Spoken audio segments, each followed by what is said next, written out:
Welcome to Business Partners, a podcast for couple colleagues building a business and life together. Through interviews, we'll share common struggles and stories unique to partners living and working side by side. Listen in as we learn what works and doesn't work when working together as a couple. You ready to do this? Let's get down to business.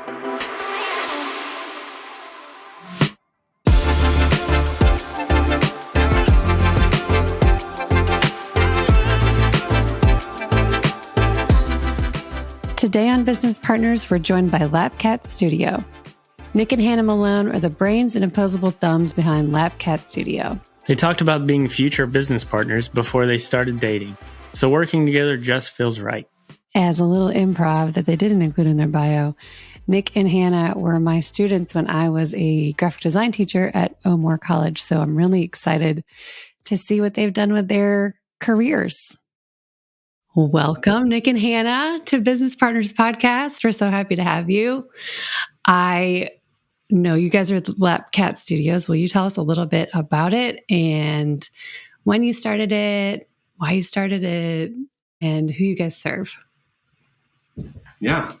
So LapCat Studio was started in August of 2019. Originally, it didn't have a name. It was just me.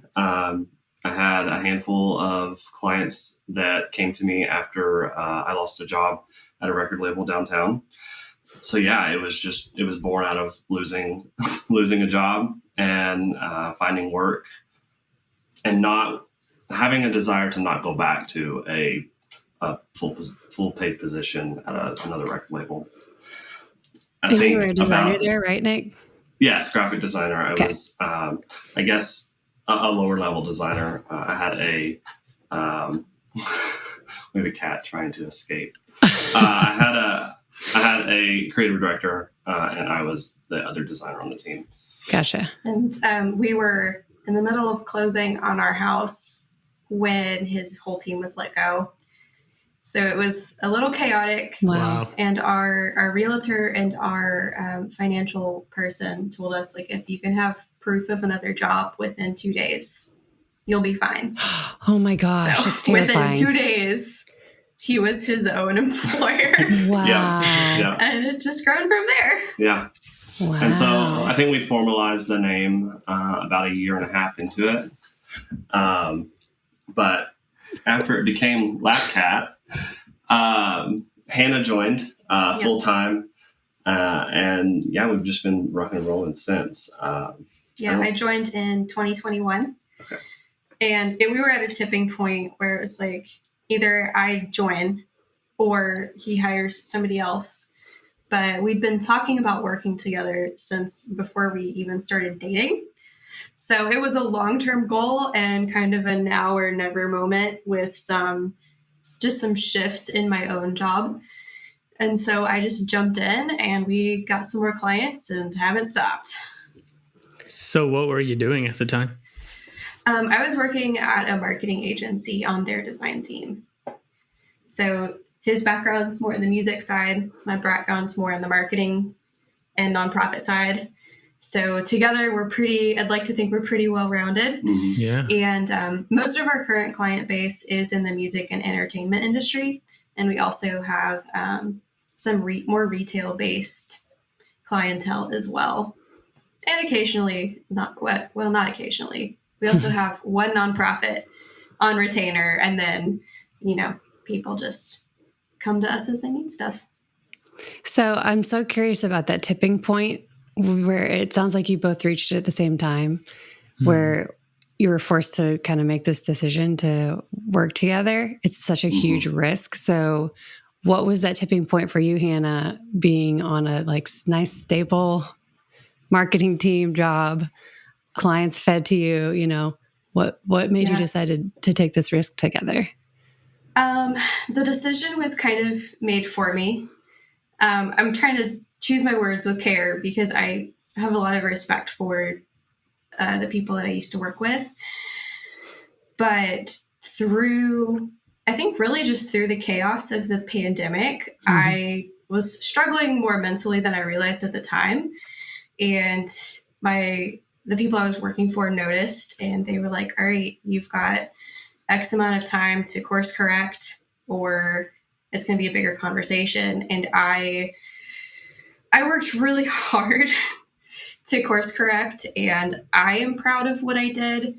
But unfortunately, some of the metrics that were set were outside of my own control, because I can create something that is technically perfect, but if the person reviewing it has a difference of opinion and asks for more revisions, I can't control that.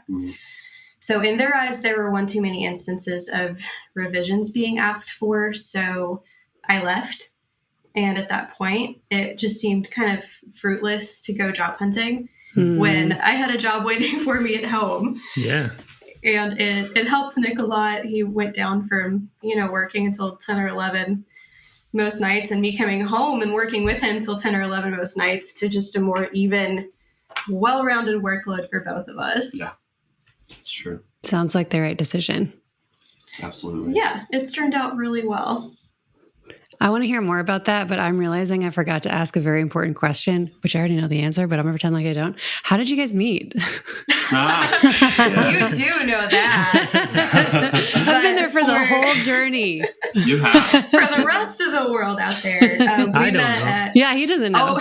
There you go. We met at O'More College of Design in 2014, but it took us a couple years before we started dating. I think by the time we finally started dating, everybody on campus was like, whoa, wait, you mean you haven't been already? Y'all were in the graphic design department together, right? We were. Yeah. Yes, we were. Yes. We met first day, and I don't know, there were maybe 20 of us in that classroom. Sounds about right. And Hannah says that from the moment I walked through the door, she was like, that's going to be my competition. And I'm just like, plot okay. twist. Yeah. I know. He walked in and I was like, whoa, this guy is very Southern. I am Midwestern. So adjusting to all the accents was fun. But yeah, he walked in just like he was there to work. He was there to learn. He was not there to goof around. And I was like, I can respect that. And I'm going to have to work really hard to keep up with it. That's good. And then y'all got married in what year? 2019. Yeah. So the same. Yep. Yeah, same year that we bought our house and I lost my job and started a new business. That was the year that we got married. It was a big year. It was a very big year, and it's been many big years after that. So yeah, we can relate. Yeah. I'm sure. I can't wait to dig into that too. We'll get there, but more about you. So I'm curious if working together has been what you thought it would be when you started, or if it hasn't, then what's been different? I think I held expectations really loosely. I had an amorphous, it would be really cool to work together and run our own business someday idea, but I didn't really have many expectations on what the day-to-day aspect would look like. And so I've not really been shocked or surprised or disappointed by anything. It's just kind of unfolding. Yeah, I agree with that. As every type of relationship has, there are things that you run into. And so, of course, we've had moments where we butt heads, mostly over like my opinion versus her opinion on some type of design that we've worked on. But it's been smooth sailing. And honestly, I don't think that we could have asked for a better partnership. And the way that we're running our business is, I feel like, the best that we can do. Wow, that's awesome. We need to learn from you. So have you guys changed anything about how you run the business since you started together? Like since Nick was solo, you mean? Right. Yeah, we have a lawyer now. Yeah. Okay. Which is exciting. And a friend of ours helped us with our taxes. I don't know if she's still going to be available for that or not, but yeah, we brought in a tax person, and I think we're continuing to adjust and refine our workflows and figure out what softwares, what processes work best as we continue to grow. But I feel like you can probably speak more into that since you were running it solo for a while. I mean, from the moment that I came home the day after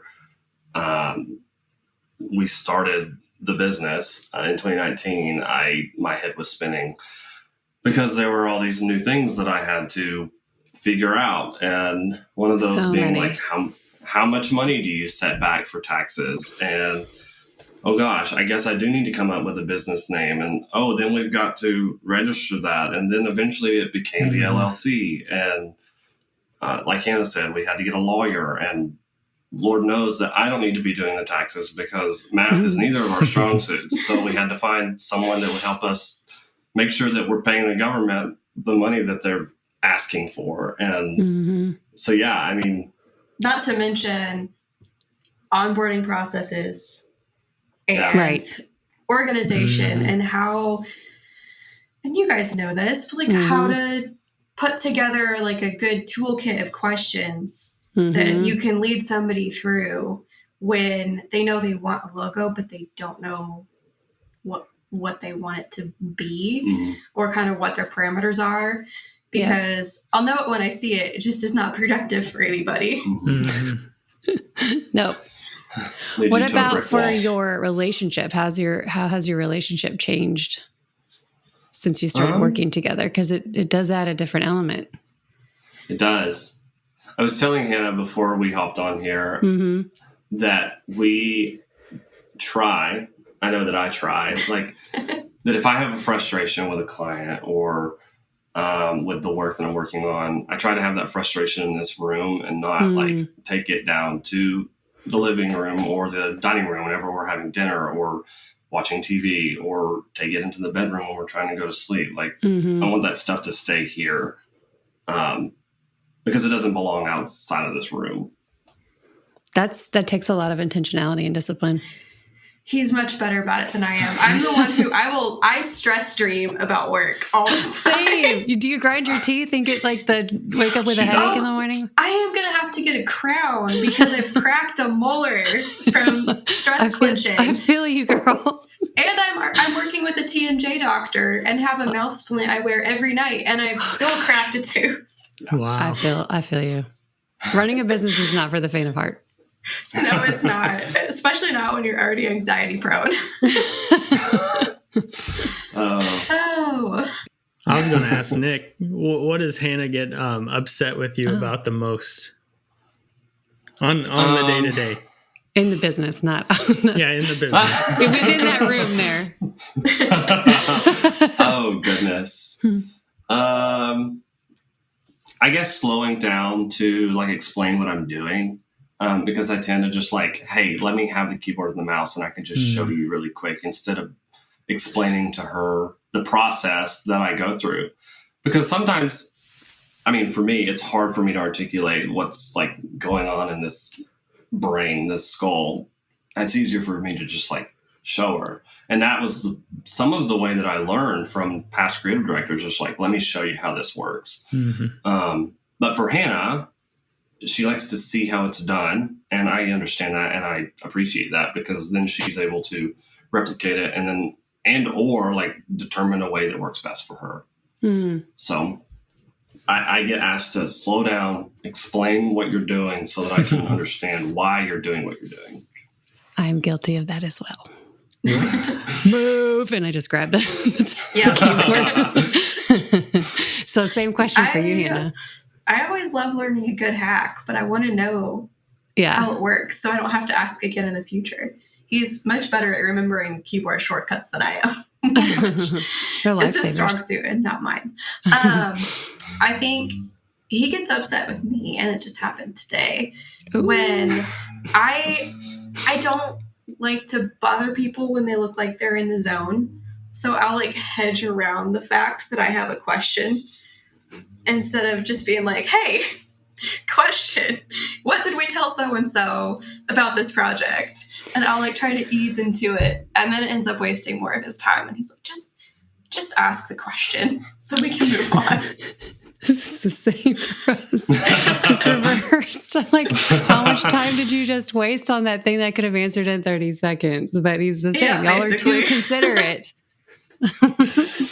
Well, I'm too busy trying to figure it out myself. I just have too much pride. Oh, that's what it is. That's the difference. She's considerate. You're prideful. Okay. Right.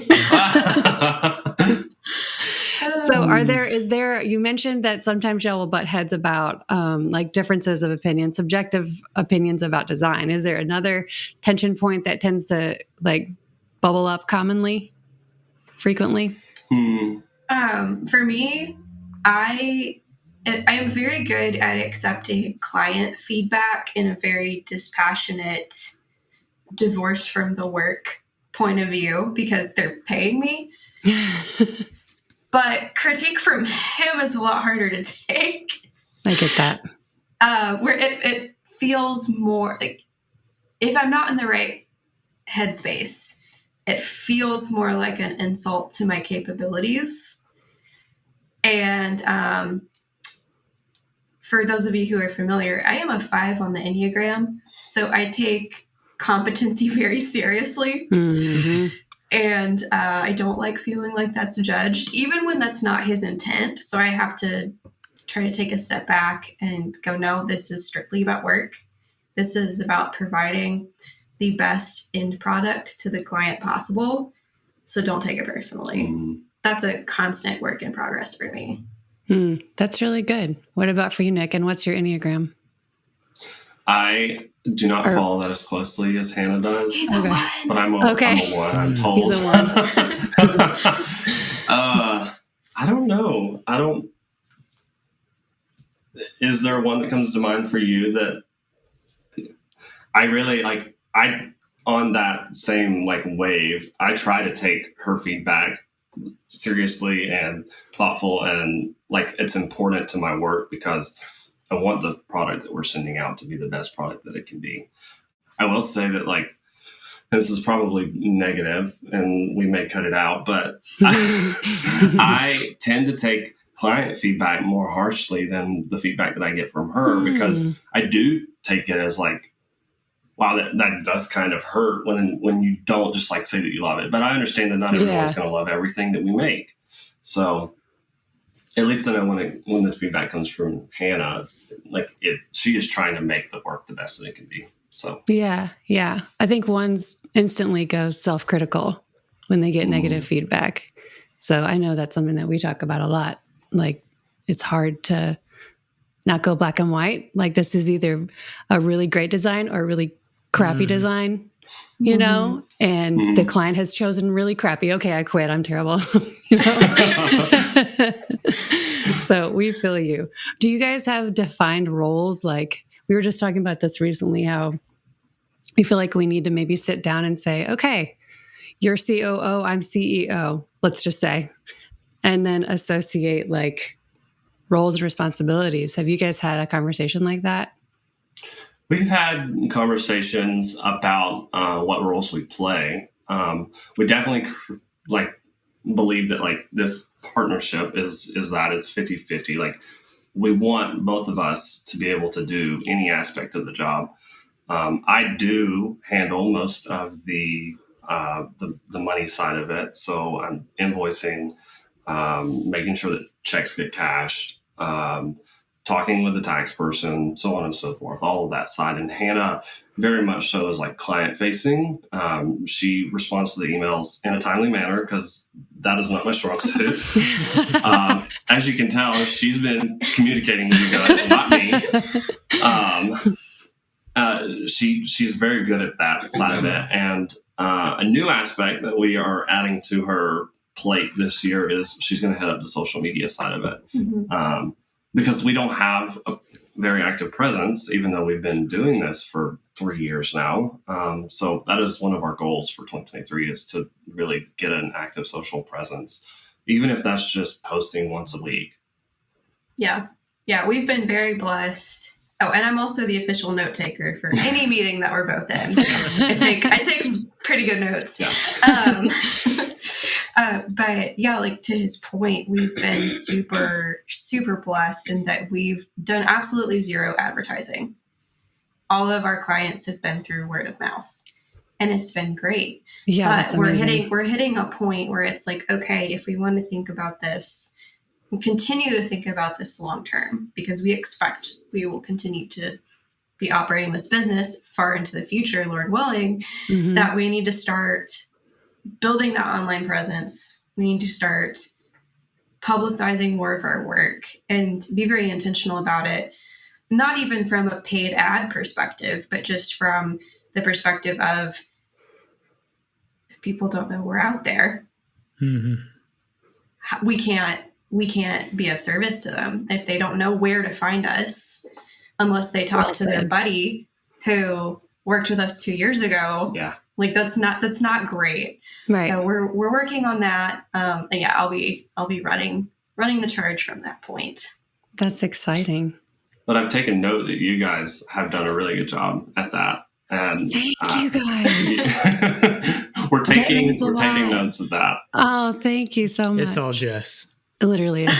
But great. I might have to pick your brain on that side. Sure. I'd be happy to share. It's not at all what I thought I was getting into when we started this, that like running a business and being a designer also means being a content creator. I kind of hate that. Yep. But it's just the nature of, I mean, as you're saying, it's where we're living. So I really fought it last year. I was like, I'm not giving in. I'm not doing this. And I will never download TikTok. That's where I don't. Me neither. But outside of that, I've accepted this year that you like organic posting. That's just for the industry we're in. People go to your Instagram first to make sure you're legit before even going to your website. So I'm like, okay, I'm just not going to fight it anymore. I'm going to give in. And so, yeah, whatever knowledge I can share, I'm happy to. Business Partners Podcast is proudly brought to you by Apple and Anchor. Apple and Anchor offers flat rate graphic design and illustration for agencies, small businesses, and nonprofits. Picture this, a dedicated remote team tackling your design to-dos as they pop up so you can keep your clients and team happy and get back to doing what you do best. Check out their work and pricing at appleandanchor.com or book a call through the link in the show notes. And now back to the show.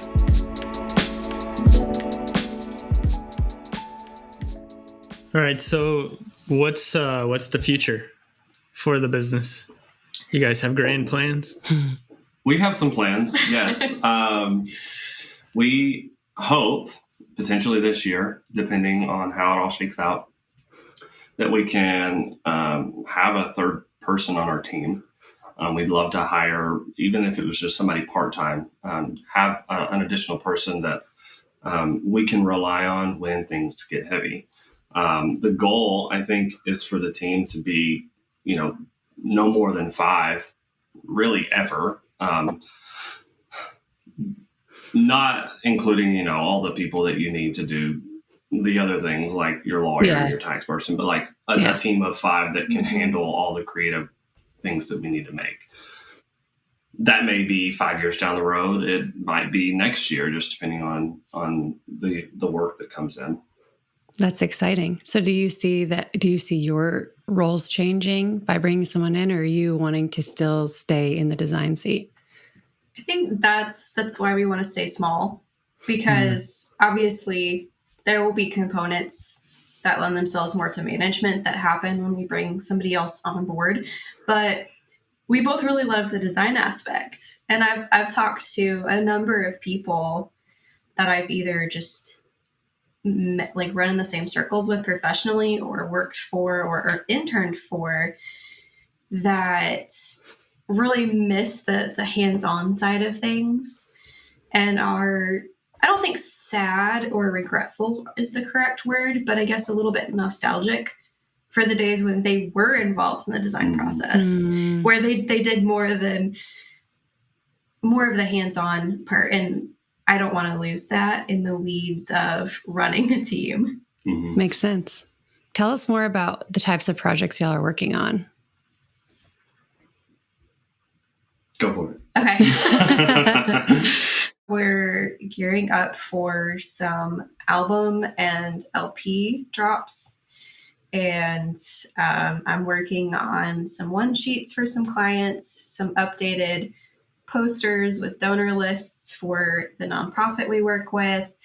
Nothing really massive at the moment, although we do have a really cool boxed vinyl set pending. Oh, that's awesome. Which is going to be a blast. We're just waiting for the photo shoot to happen. I think that's the one with the photo shoot. Yeah. Mm-hmm. Last year, we got to touch on a lot of exciting projects, but I think for me, the highlight was we helped one of our clients with an event that they put on for Under Armour. Oh, cool. And I got to kind of take the lead and just run with the creative for most of that project, and that was a lot of fun. That is a lot of fun. Yeah. So is that a field you're wanting to get more into, like the apparel side of things, or is music still kind of y'all's sweet spot, or do you prefer nonprofits? I guess, what's your ideal project? I love nonprofits, but nonprofits also historically come with tiny budgets. Yeah. Right. So I think for me, the sweet spot would be, 60 to 80% music and other clientele that really like keep the lights on.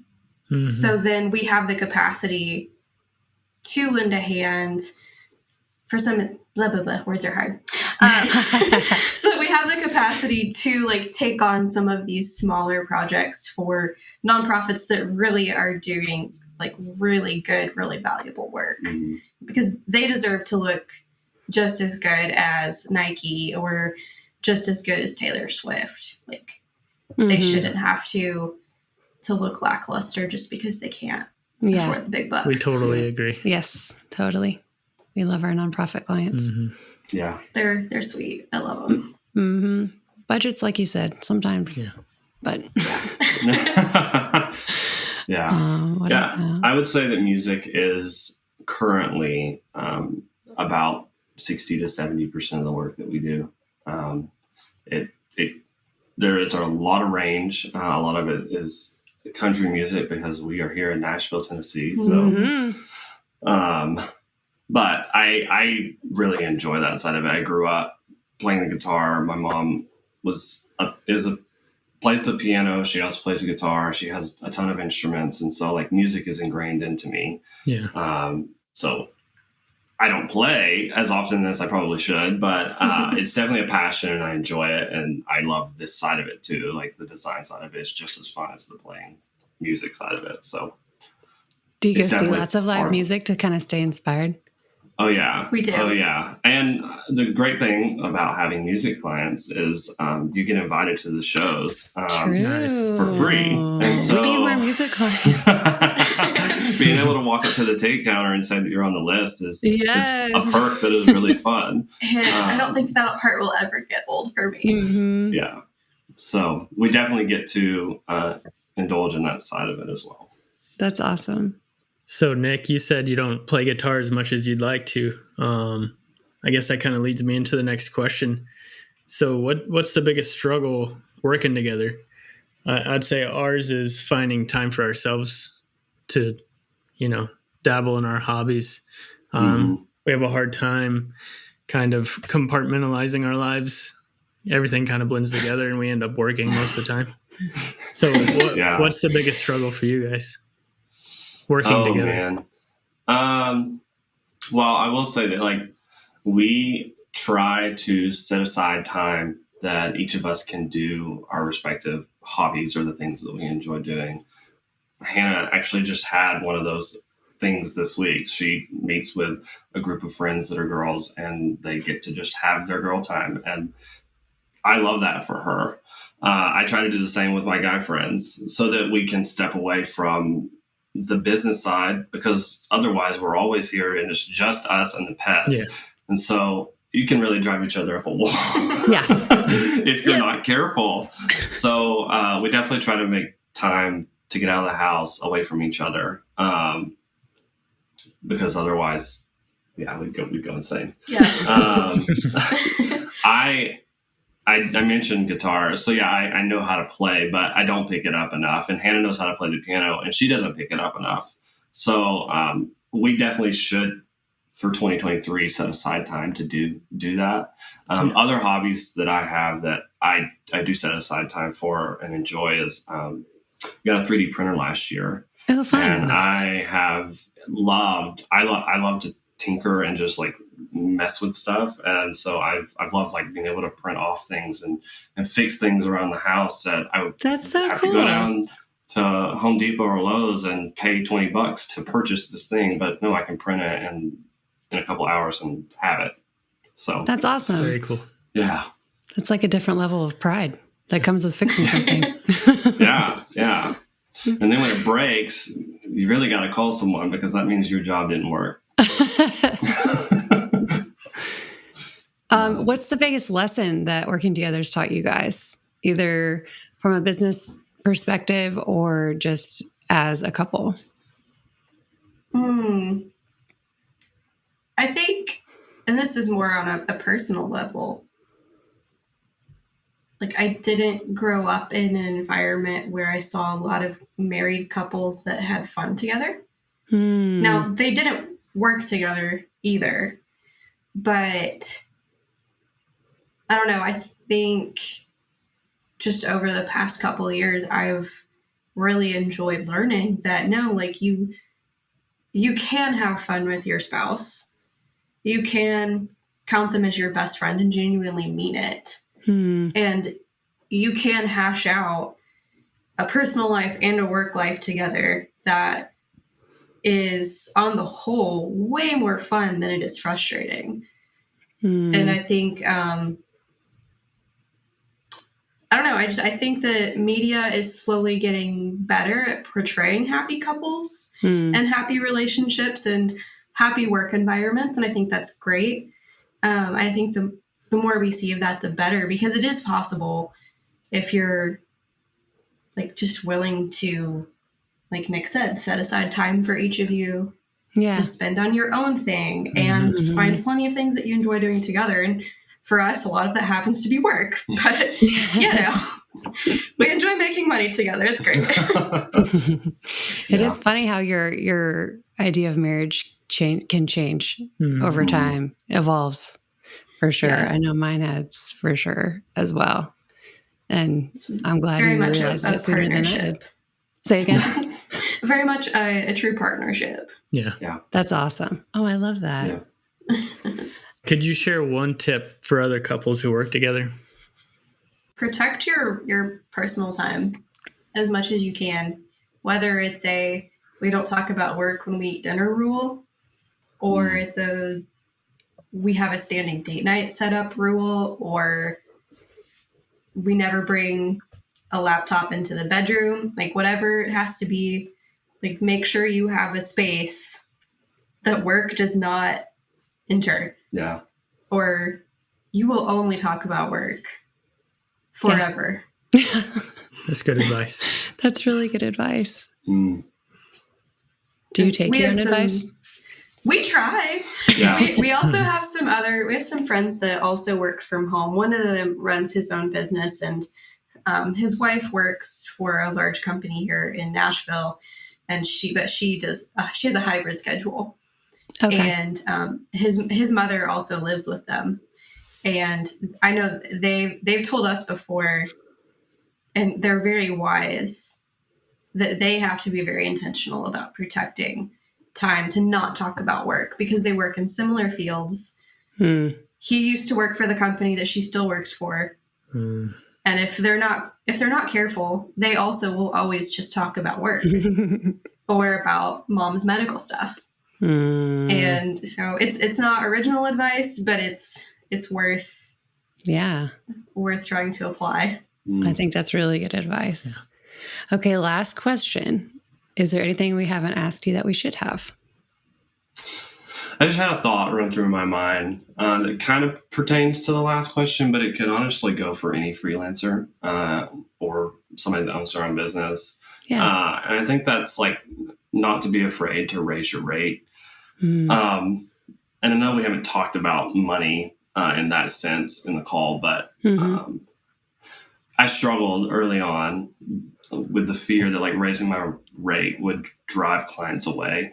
And they had questions, but all the questions were answered, and ultimately they were happy to pay the new rate. I think freelancers and designers, they struggle to do that because they protect this art that is theirs, and they're afraid if they raise their rate and they lose their clients, they're going to have to go do something else. But we've learned and also shared with other designers that we're friends with that like you've got to be willing to raise your rates even if you do lose a few clients, because there are people out there that are going to pay it. And if you need to make a living wage, or if you're trying to make a living wage and you're not, then you know that you're charging too little. So we have a specific friend that like we encouraged her multiple times to raise the rates, and she finally did, and she's doing fantastic now. Yeah, she just hired an intern. Yeah. Wow. So I think that's a very common fear of a lot of freelancers. So what were the questions, if you can remember, that the client asked you to justify raising your rates? Well, I don't know. I don't remember the questions specifically, but I tried to make sure that they felt comfortable that we were providing the value that they were asking for, that they were hoping to receive. And we didn't lose any clients throughout that. I don't know if there were any other questions other than the value aspect of it. Yeah. We were charging under what the like recommendation for just freelancers in general was at the time. And so being able to have that room to grow a little bit was nice. Yeah. I think the biggest question, just in a super general way, was why. And at that point in time, we were able to be very honest and say, well, this is the rate we've been charging since 2019. And the world has gotten a lot more expensive since 2019. And so if we want to continue to provide a high value and high quality service to you, we also have our own bills that need to be paid. Yeah. I mean, so you're still going to you're still going to get. Oh, so go ahead. No, that's definitely something we struggle with as well. Yeah. I hate those conversations. It's so hard. Yeah. Especially when it's like us, where it's, you're getting a 2-for-1 deal here, right? Like this isn't a like common thing. Like you are getting charged as if you have one person freelancing for you, but you're getting 2. And that means we can be more efficient. We can provide more custom work. You know all the reasons, but it's just very hard to articulate that. Yeah. It really is. I think the way you put it, Hannah, was really good. Yeah. Like everything is more expensive. That we are not excluded from that. Yeah. We're not. We're buying eggs just like the rest of you. Yes, exactly. Jeez. Thank you guys so much for joining us. We have learned so much about how you guys do business together as business partners, and thank you. That was good. Thank you guys. Yeah. We're so appreciative of your time. Happy to have you. Thank you for having us. Yes, this was great.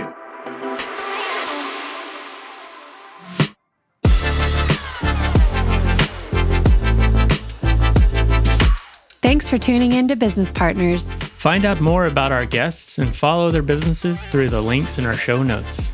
Special thanks to our sponsor, Apple and Anchor. Now let's get back to business.